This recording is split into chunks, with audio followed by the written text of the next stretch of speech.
श्री महालक्ष्मी व्रत विधि नियम। यह पूजा गुरुवार के दिन करनी होती है। यह व्रत पूजा करने से श्री महालक्ष्मी माता प्रसन्न होती है तथा सुख शांति एवं धन संपत्ति प्राप्त होती है।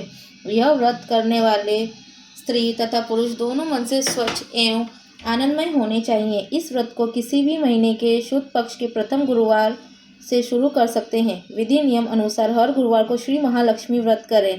श्री महालक्ष्मी की व्रत कथा को पढ़ें। लगातार 8 गुरुवार को व्रत पालन करने पर अंतिम गुरुवार को समापन करें।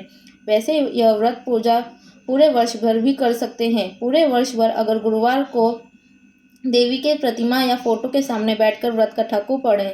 शेष गुरुवार के दिन 8 सुहागनों अथवा कुंवारी कन्याओं को आमंत्रित कर उन्हें सम्मान के साथ पीढ़ा या आसन पर बिठाकर श्री महालक्ष्मी का रूप समझकर हल्दी कुमकुम लगाएं। पूजा की संपत्ति पर फल प्रसाद वितरण करना है तथा इस व्रत कथा की एक प्रति उन्हें देकर नमस्कार करें। केवल नारी ही नहीं अपितु पुरुष भी यह व्रत पूजा कर सकते हैं। वे सुहागन या कुमारिका को आमंत्रित कर उन्हें हाथ में हल्दी कुमकुम प्रदान करें तथा व्रत कथा की एक प्रति देकर उन्हें देवी समझकर प्रणाम करें। पुरुषों ने भी इस व्रत कथा को पढ़ना चाहिए। जिस दिन व्रत हो उपवास करें, दूध फलहार करें, खाली पेट न रहें। रात को भोजन से पहले देवी को भोग लगाएं एवं उसके बाद परिवार के साथ भोजन करें। पद्म पुराण में यह व्रत गृहस्थ जनों के लिए बताया गया है। इस पूजा को पति पत्नी मिलकर कर सकते हैं। अगर किसी कारणवश पूजा में बाधा आए तो औरों से पूजा करवा लेनी चाहिए, पर खुद उपवास अवश्य करें। उस गुरुवार को गिनती में न लें। अगर किसी दूसरी पूजा का उपवास गुरुवार को आए तो भी यह पूजा की जा सकती है। दिन रात में भी पूजा की जा सकती है। दिन में उपवास करें तथा रात को पूजा के बाद भोजन करें। इस व्रत की कथा को सुनने के लिए आसपास पड़ोस के लोगों को, रिश्तेदारों को तथा घर के लोगों को बुलाएं।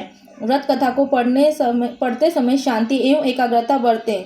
अगन के महीने में पहले गुरुवार को व्रत शुरू करें तथा अंतिम गुरुवार को उसका समापन करें।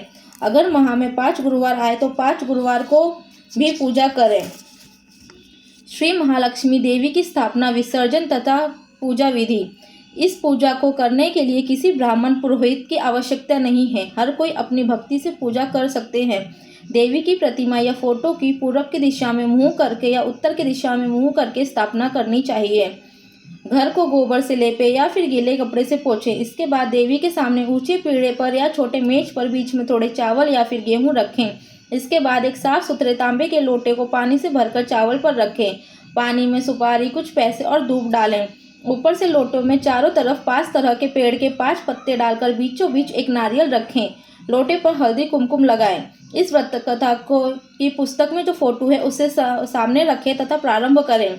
इसके बाद ओम केशवाय नमः, ओम नारायण नमः, ओम माधवाय नमः इन नामों का उच्चारण करें और आचमन करें। फिर ओम गोविंदाय नमः यह नामोच्चारण करके चम्मच से पानी लेकर हाथ पर छोड़ें। फिर देवी को स्नान कराएं। उसके बाद हल्दी कुमकुम लगाएं, फूलों से सजाएं, धूप दीप जलाएं। फिर इसके बाद भोग लगाकर देवी के पास मन्नत मांगे। अगर देवी को स्नान कराने की सुविधा न हो तो तुलसी के पत्ते या धूप से फोटो पर पानी छिड़कें। अब देवी को सामने बिठाकर हाथ जोड़कर ध्यान करें तथा व्रत कथा पाठ करें। शुरू में महालक्ष्मी नमन अष्टक पाठ करें। एक बार देवी के सामने हाथ जोड़कर फिर से मन्नत मांगे तथा पठन शुरू करें। शेष होने पर देवी की आरती उतारें, प्रणाम करें। रात को फिर देवी की पूजा करें, मिष्ठान का नैवेद्य करें तथा गौ माता के लिए अन्न रखें और दूसरे दिन सुबह गौ माता को अर्पण करें। इसके बाद परिवार के लोगों के साथ भोजन करें। दूसरे दिन सुबह स्नान करके लोटे से पेड़ के पत्तों को निकालकर घर में अलग अलग जगह रखें। पानी को समुद्र, नदी, तालाब या कुएं में डालें या फिर तुलसी के गमले में डालें। जिस जगह पूजा की हो वहां हल्दी कुमकुम छिड़क कर नमस्कार करें। 3 बार प्रणाम करें। इसके बाद महीने के हर गुरुवार को पूजा करते हुए लगातार 8 गुरुवार को पूजा करें। विशेषकर अगन माह के पहले गुरुवार से शुरू करें तथा हर गुरुवार पूजा करें। पद्म पुराण में कहा गया है कि जो कोई भक्त हर वर्ष श्री महालक्ष्मी की पूजा करेगा उसे सुख संपत्ति धन लाभ होगा। कुछ लोग इसे केसरी व्रत भी कहते हैं, परंतु किसी खास रंग का वस्त्र को परिधान करना जरूरी नहीं है, परंतु कपड़े बिल्कुल साफ सुथरे धुले होने चाहिए। गुरुवार यह श्री दत्तगुरु का भी दिन है। यह और अहम बात है, श्री महालक्ष्मी के भक्त को हर रोज रात सोने से पहले 1000 बार ओम श्रीम नमः इस मंत्र का पाठ करना चाहिए। इससे बहुत सुखद अनुभव प्राप्त होते हैं। परिवार के सभी सदस्य अगर मंत्र पाठ करें तब तो और भी अच्छे अनुभव मिलते हैं।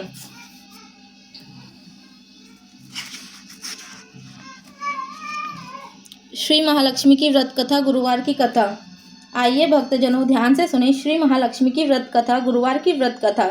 इसे श्रवण और पठन करने से दुखद दारिद्र्य दूर हो जाता है। श्री महालक्ष्मी की कृपा से सुख, संपत्ति, ऐश्वर्य प्राप्त होता है। मन की इच्छा पूरी होती है। श्री महालक्ष्मी माता के अनेक रूप तथा अनेक नाम हैं। भूताल में वे छाया, शक्ति, तृष्णा, शांति, जाति, लज्जा, श्रद्धा, कांति, वृत्ति, समृद्धि, दया, दृष्टि, माता, अधिष्ठात्री एवं लक्ष्मी के रूप में स्थित हैं। उन्हें प्रणाम करते हैं।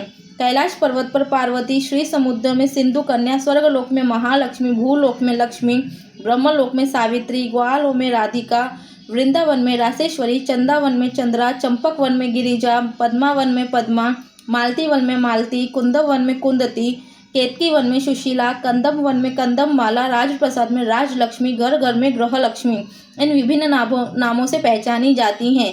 इस तरह सर्वथा चारों ओर सर्वभूत में सुपरिचित माता श्री महालक्ष्मी की यह कथा है। अब हम इसका श्रवण पठन करेंगे। भारतवर्ष के सौराष्ट्र देश में द्वापर युग से यह कहानी हुई है। सौराष्ट्र में उस समय भद्रश्रव नाम के राजा थे। वे बड़े पराक्रमी राजा थे। 4 वेद, 6 शास्त्र, 18 पुराण आदि का उन्हें ज्ञान था। उनकी रानी का नाम सूरजचंद्रिका था। रानी दिखने में सुंदर और सुलक्षणी थी तथा पतिव्रता थी। उन दोनों को 7 पुत्र तथा उसके बाद एक कन्या का वरदान मिला था। कन्या का नाम श्यामबाला था। एक बार श्री महालक्ष्मी के मन में आया कि जाकर उस राजा को राजप्रसाद में रहें। इससे राजा दुगनी धन दौलत प्राप्त करेगा और इस धन दौलत को अपनी प्रजा को और सुख दे पाएगा। गरीब के घर अगर रहे तो उसे धन दौलत प्राप्त हो तो वह स्वार्थी की तरह केवल अपने ऊपर ही खर्च करेगा। यह सोचकर श्री महालक्ष्मी ने बूढ़ी ब्राह्मण स्त्री का रूप धारण किया। हाथ में लाठी लिए लाठी के सहारे रानी के द्वार पहुंची। यद्यपि उन्हें बूढ़ी औरत का रूप धारण किया था, पर चेहरे पर देवी का तेज था।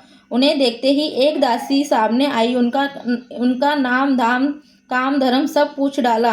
वृद्ध ब्राह्मण स्त्री रूप का धारित किए माता लक्ष्मी ने कहा, बालिके, मेरा नाम कमला है तथा मेरे पति का नाम भुवनेश है। हम द्वारका में रहते हैं। तुम्हारी रानी पिछले जन्म एक वैश्य की पत्नी थी। वह वैश्य गरीब था। दारिद्र्य के कारण हर रोज घर में झगड़े होते थे, इसलिए उसका पति उसे मारता था। इन बातों से तंग आकर वह घर छोड़कर चली गई। वन जंगलों में खाली पेट भटकने लगी। उसकी दुर्दशा पर मुझे दया आई। तब मैंने उसे सुख संपत्ति देने वाली श्री महालक्ष्मी की कथा सुनाई। मेरे कहने पर उसने श्री महालक्ष्मी का व्रत किया। श्री महालक्ष्मी प्रसन्न हुई। उसकी गरीबी दूर हुई।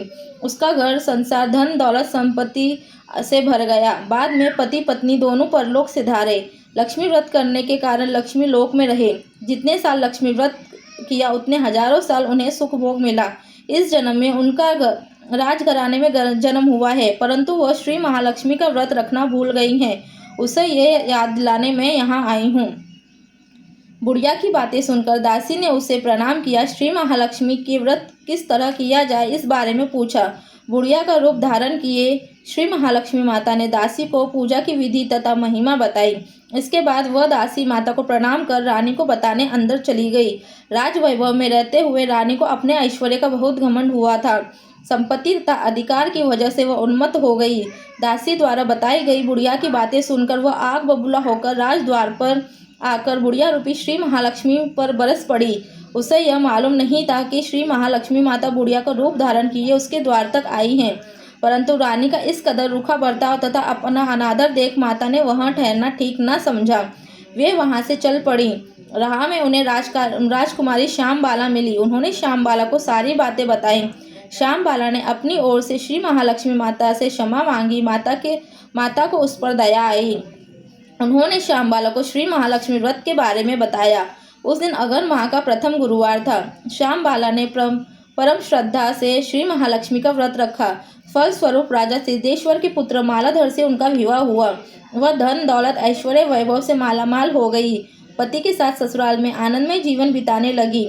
इधर श्री महालक्ष्मी का रानी पर प्रकोप हुआ। फलस्वरूप राजा भद्रश्रव राज्य एवं राज कारोबार नष्ट हो गया। यहाँ तक के खाने के लाले पड़ गए। ऐसी हालत में एक दिन रानी ने राजा से निवेदन किया, हमारा दामाद इतना बड़ा राजा है, धनवान है, ऐश्वर्यशाली है, क्यों न हम उसके पास जाएं, उसे अपना हाल बताएं, वह जरूर हमारी मदद करेगा। इस बात पर राजा भद्रश्रवा ने दामाद के पास रवाना हुए। राज्य में पहुंचकर तालाब के किनारे थोड़ी देर विश्राम लेने के लिए ठहरे। तालाब से पानी लेने आते जाते दासियों ने उन्हें देखा। उन्होंने विनम्रता से उनका पूछताछ किया। जब उन्हें यह मालूम हुआ कि वे रानी श्यामबाला के पिता हैं तो दौड़ते हुए जाकर उन्होंने रानी को सारी बात बताई। रानी ने दासी के हाथ राज परिधान भेजकर बड़े ठाठ से उनका स्वागत किया, आदर सत्कार किया, खान पान करवाया।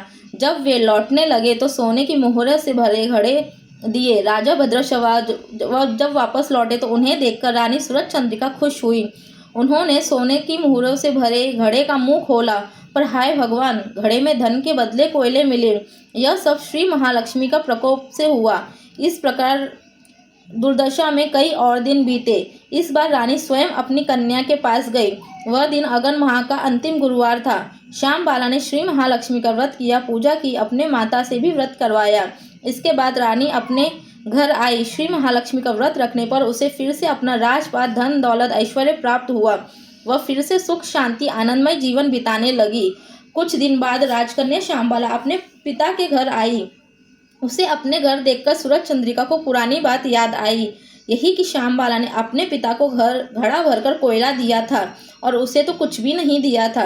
इसी कारण श्यामबाला पिता के घर आने पर उसका अनादर हुआ, बल्कि आदर नहीं हुआ बल्कि अनादर हुआ। पर उसने इस बात का बुरा नहीं माना।